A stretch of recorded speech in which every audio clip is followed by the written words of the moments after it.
দাও। এতে আমার কি লাভ? তুমি তোমার বাপ্পার নাম একদিন উজ্জ্বল করবা। নাম উজ্জ্বলের কথা কইতেছো তুমি? আমার নামে থানায় 324টা কেস আছে।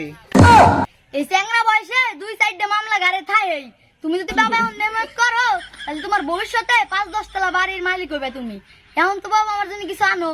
আগে 5-10 তলা বিল্ডিং এর মালিকই ছিলাম, যেদিন কেতে মেহনত করতেছি তারপরে তে ভাড়া বাড়িতে থাকতেছি। তা বাবা তুমি কি কামে মেহনত করছিলে? জুয়া খেলার মধ্যে। তা বাবা তোর বাপ মা জীবনে সুখে থাকবি, এখন তো কিছু নিয়ে আয়। আপনি সুইটার কথা কইতেছেন? যেদিন কে তার মা বাপ বিয়ে করছে সেদিন কেতে জরগা লাগাইছে।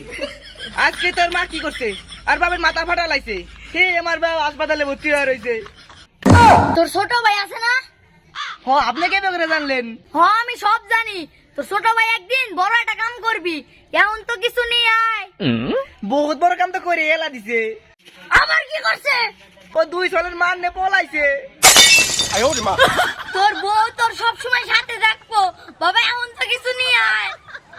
আরে কাকা, আমার বোন নিয়েই তো ভাগছে। আরে শালা তুই মানুষ নাকি মরে যাকেছা? আরে ফকিরের বাচ্চা, আমি তো মরা জুনে যাবেন লাগছি, এ তুই তো এসে বাধা দিলি।